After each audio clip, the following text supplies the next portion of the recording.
नमस्कार।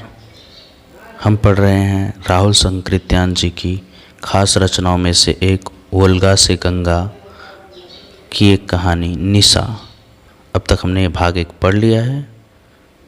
अगर आपने नहीं सुना तो लिंक डिस्क्रिप्शन में है, उसे आप सुनिए। चलिए स्टार्ट करते हैं वोल्गा से गंगा की निशा कहानी का भाग 2। गुहा में उन्हें निभृत बातचीत करते छोड़ हम बाहर आ देखते हैं।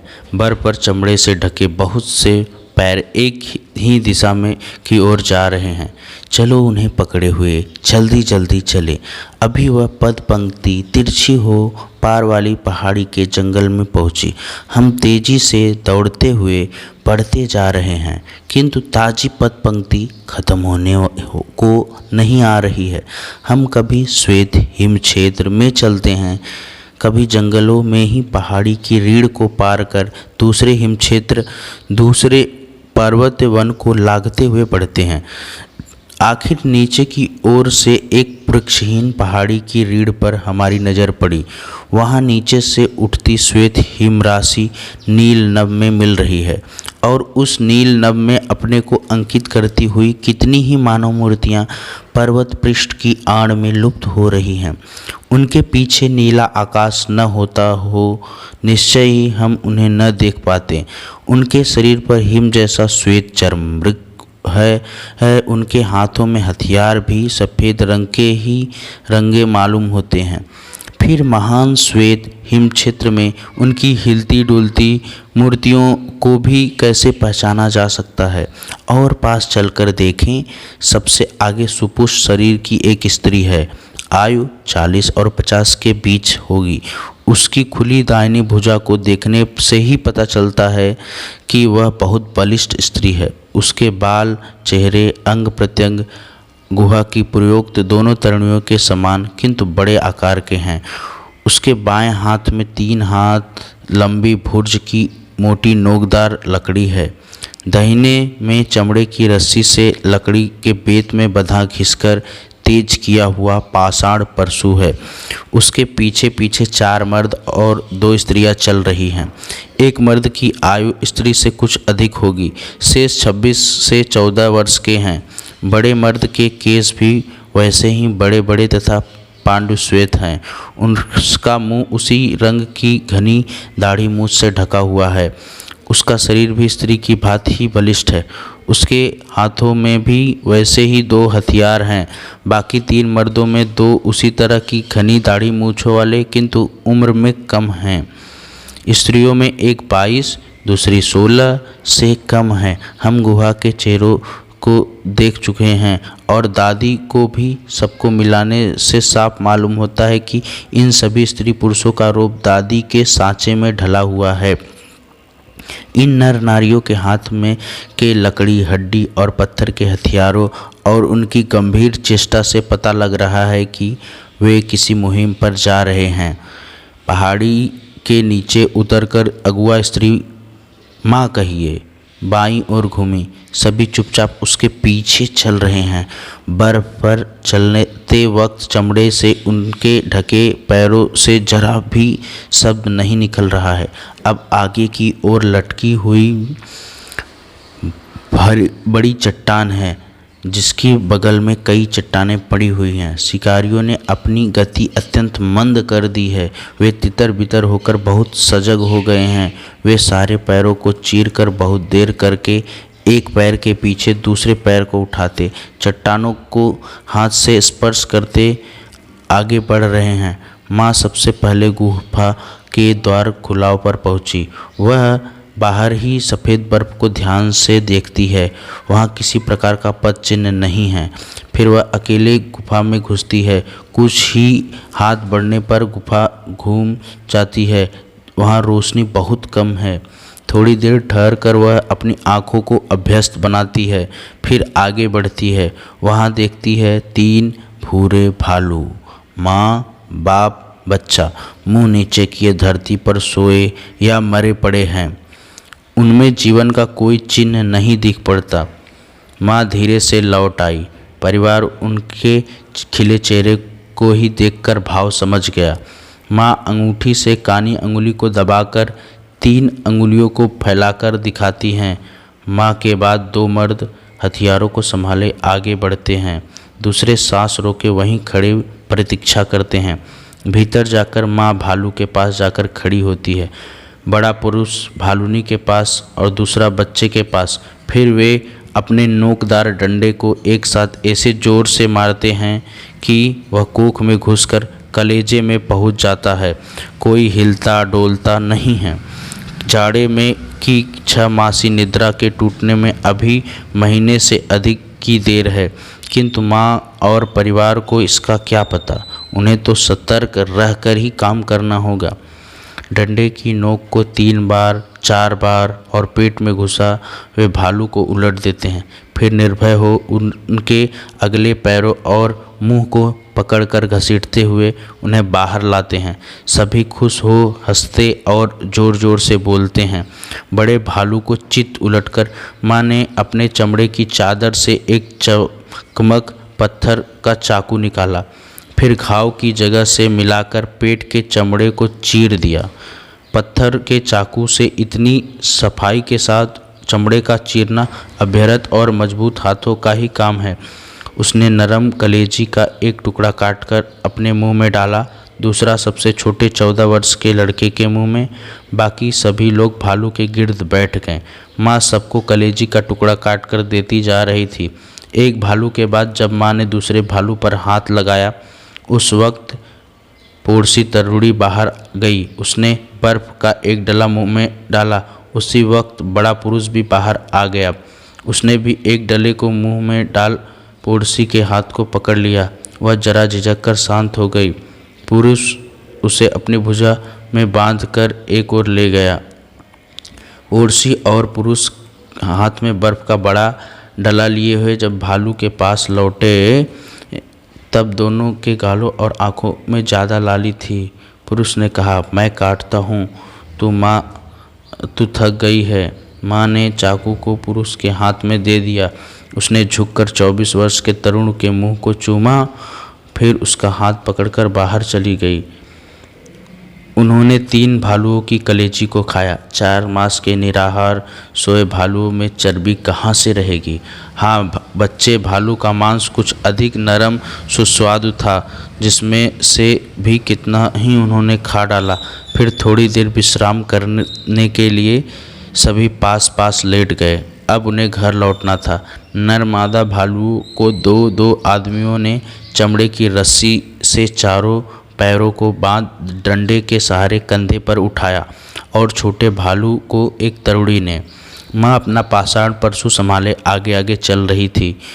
उन जंगल मानवों को दिन के घड़ी घंटे का पता तो नहीं था, किंतु वे यह जानते थे आज चांदनी रात रहेगी। थोड़ा ही चलने के बाद सूर्य क्षितिज के नीचे चला गया। चांद पड़ता था, किंतु वह गहराई में नहीं गया, इसलिए संध्या राग घंटों बना रहा। और जब वह मिटा तब धरती अंबर सर्वत्र श्वेतिमा का राज हो गया। अभी घर गुफा दूर थी, जबकि खुली जगह में एक जगह माँ एकाएक खड़ी कान लगाकर कुछ सुनने लगी। सब लोग चुपचाप खड़े हो गए। पोड़सी ने 26 तरुण के पास जाकर कहा, गुर्र गुर्र वक्र वृक भेड़िया। माँ ने भी ऊपर नीचे सिर हिलाते हुए कहा, गुर्र गुर्र वृक वृक बहुत वृक। फिर उत्तेजनापूर्ण स्वर में कहा, तैयार। यहाँ पे तो भेड़िया आ गए हैं। शिकार जमीन पर रख दिया गया और सब ने अपने अपने हथियारों को संभाले। एक दूसरे की पीठें सटाकर चारों ओर मुंह किए खड़े हो गए। बात की बात में 7-8 भेड़ियों के झुंड की लपलपाती जीभें दिखलाई देने लगी। वे गुर्राते हुए पास आ उनके चारों ओर चक्कर काटने लगे। मानवों के हाथ में लकड़ी के भाले और पाषाण परशु देख वे हमला करने में हिचकिचा रहे थे। इसी समय लड़के ने, जो घेरे के बीच में था, उसने अपने डंडी से बंधी एक लकड़ी निकालकर कमर में बांधी, चमड़े की पतली रस्सी पर को कमान चढ़ाकर तैयार की। फिर न जाने कहाँ छिपाए हुए तीक्ष्ण पाषाण फल वाले बाण को निकाल 24 पुरुष के हाथ में थमा, उसे भीतर कर खुद उसकी जगह पर आ खड़ा हो गया। 24वें पुरुष ने प्रत्यंचा को और कसा, फिर तान कर टंकार के साथ बाण छोड़ एक भेड़िए की कोख में मारा। भेड़िया लुढ़क गया, किंतु फिर संभल कर जिस वक्त वह अंधाधुंध आक्रमण की तैयारी कर रहा था, उसी वक्त उस पुरुष ने दूसरा बाण छोड़ा। अब की भेड़िए को घाव करारा लगा था। उसे निश्चल देख दूसरे भेड़िए उसके पास पहुंच गए। उन्होंने पहले उसके शरीर से निकलते हुए गर्म खून को चाटा, फिर वे उसे काट कर खाने लगे। उन्हें खाने में व्यस्त देख फिर लोगों ने शिकार उठाया और सतर्कता के साथ दौड़ते हुए आगे बढ़ना शुरू किया। अब की बार माँ सबसे पीछे थी और बीच में घूम घूम कर देखती जाती थी। आज बर्फ़ नहीं पड़ी थी, इसलिए उसके पैरों के चिन्ह चांदनी रात में रास्ते को अच्छी तरह बतला सकते थे। गुहा आधी मील दूर ही होगी कि भेड़ियों का झुंड फिर पहुंच गया। उन्होंने शिकार को फिर जमीन पर रख हथियारों को संभाला। अब की धनुर्धर ने कई बाण चलाए, किंतु वह क्षण भर भी एक जगह न ठहरने वाले भेड़ियों का कुछ न कर सका। कितनी ही देर तक पैतरेबाजी के बाद 4 भेड़िए एक तरुड़ी के ऊपर टूट पड़े। बगल में खड़ी माँ ने अपना भाला एक भेड़िए के पेट में घुसा जमीन पर पटक दिया, किंतु बाकी 3 पड़ोसी की जांघ में चोट कर गिरा दिया और बात में उनका पेट चीरकर आतड़ियाँ बाहर निकाल दी। जिस वक्त सबका ध्यान तरुड़ी को बचाने में लगा था, उसी वक्त दूसरी 3 ने पीछे से खाली पास 24वें पुरुष पर हमला किया और बचाव का मौका जरा भी दिए बिना जमीन पर पटक कर उसकी भी लाद फाड़ दी। जब तक लोग उधर ध्यान दें, तब तक तरुड़ी को वह 50 हाथ दूर घसीट ले गए थे। माँ ने देखा 24वां पुरुष अधमरे भेड़ियों के पास दम तोड़ रहा था। अधमरे भेड़िए के मुंह में किसी ने डंडा डाल दिया, किसी ने उसके अगले दोनों पैर पकड़ लिए, फिर बाकी ने मुंह लगाकर भेड़िए के बहते हुए नरम नरम नमकीन खून को पिया। माँ ने गले की नाड़ी काटकर उसके काम को और आसान बना दिया। यह सब काम चंद मिनटों में हुआ था। लोग जानते थे कि तरुड़ी की तुक्का बोटी कर चुकने के बाद ही भेड़िए हम पर आक्रमण करेंगे। उन्होंने मृतप्राय 24वें पुरुष को वहीं छोड़ 3 भालू और मरे भेड़ियों को उठा दौड़ना शुरू किया और वे सही सलामत गुफा में पहुंच गए। आग धाएं धाएं जल रही थी, जिसकी लाल रोशनी में सभी बच्चे तथा दोनों तरुणियों सो रही थी। दादी ने आहट पाते ही कांपती किंतु गंभीर स्वर में कहा, निशा निशा आ गई। हाँ कहकर माँ ने पहले हथियारों को एक ओर रख दिया, फिर वह चमड़े की पोशाक खोल दिगंबरी बन गई। शिकार को रख उसी तरह बाकी सबने भी चर्म परिधान हटाकर आग के सुखमय उष्ण स्पर्श को रोम रोम में व्याप्त होने दिया। अब सारा सोया परिवार जाग उठा था। एक मामूली आहट पर जाग जाने के ये लोग बालपन से ही आदी होते हैं। बहुत संभल कर खर्च करते हुए माँ ने परिवार का अब तक निर्वाह कराया था। हिरन, खरगोश, गाय, भेड़, बकरी, घोड़े के शिकार जाड़ा शुरू होने के पहले बंद हो जाते हैं, क्योंकि उसी वक्त वे दक्षिण के गर्म प्रदेश की ओर निकल जाते हैं। माँ के परिवार को भी कुछ और दक्षिण जाना चाहिए था, किंतु उसी वक्त एक लड़की बीमार पड़ गई। उस समय के मानव धर्म के अनुसार परिवार की स्वामिनी माँ का कर्तव्य था कि एक के लिए सारे परिवार की जान खतरे में न डाले, किंतु माँ के दिल ने कमजोरी दिखलाई। आज उन्हें एक छोड़ 2 को खोना पड़ा। अभी शिकारों को लौटने में 2 महीने हैं। इसी बीच देखें और कितने को देना होता है। 3 भालू और 1 भेड़िया में तो उनका जाड़ा नहीं कट सकता। बच्चे बड़े खुश थे, बेचारे खाली पेट लेटे हुए थे। माँ ने पहले उन्हें भेड़ियों की कलेजी काट कर दी। लड़के हप हप कर खा रहे थे। चमड़े को बिना नुकसान पहुँचाए उतारा। चमड़े का बड़ा काम है। मांस काटकर जब दिया जाने लगा, तब बहुत भूखों ने तो कुछ कच्चा ही खाया। फिर सबने आग के अंगार पर भून भून कर खाना शुरू किया। अपने भुने टुकड़ों में एक गाल काटने के लिए माँ की सभी खुशामद कर रहे थे। माँ ने कहा, बस आज पेट भर खाओ, कल से इतना नहीं मिलेगा। माँ उठकर गुफा के एक कोने में बैठ गई। वहाँ से चमड़े की फूली हुई झिल्ली को लाकर कहा, बस यही मधुसुरा है, आज पियो नाचो क्रीड़ा करो। छोटों को झिल्ली से घूट घूट करके पीने को मिला, बड़ों को ज़्यादा नशा चढ़ गया, आंखें लाल हो गई। फिर हंसी का ठहाका शुरू हुआ, किसी ने गाना गाया, बड़े पुरुष ने लकड़ी बजानी शुरू की, लोग नाचने लगे। आज वस्तुतः आनंद की ही रात थी। माँ का राज्य था, किंतु वह अन्याय और असमानता का राज्य नहीं था। बूढ़ी दादी और बड़े पुरुष को छोड़ बाकी सभी माँ की संतानें थीं, और बूढ़ी ही बड़ा पुरुष तथा माँ बेटी बेटे थे। इसलिए वहाँ मेरा तेरा का प्रश्न नहीं हो सकता था। वस्तुतः मेरा तेरा का युग आने में अभी देरी था, किंतु हाँ, माँ को सभी पुरुषों का समान और प्रथम अधिकार था। उसने 24 पुत्र और पति के चले जाने का से उसे अफसोस न हुआ, यह बात नहीं, किंतु उसका उस समय का जीवन अतीत से अधिक वर्तमान विद्यमान का ही फिक्र करता था। माँ के 2 पति मौजूद थे, तीसरा 14 साल तैयार हो रहा था। उसके राज्य के रहते रहते बच्चों में न जाने कितने पति ही अवस्था तक पहुँच सकते थे। माँ 26 को पसंद करती थी, इसलिए बाकी 3 तरुणों के लिए वह एक 50 पुरुष ही बचा था। जाड़ा बीतते बीतते दादी एक दिन सदा के लिए सोई बर्फ में मिली।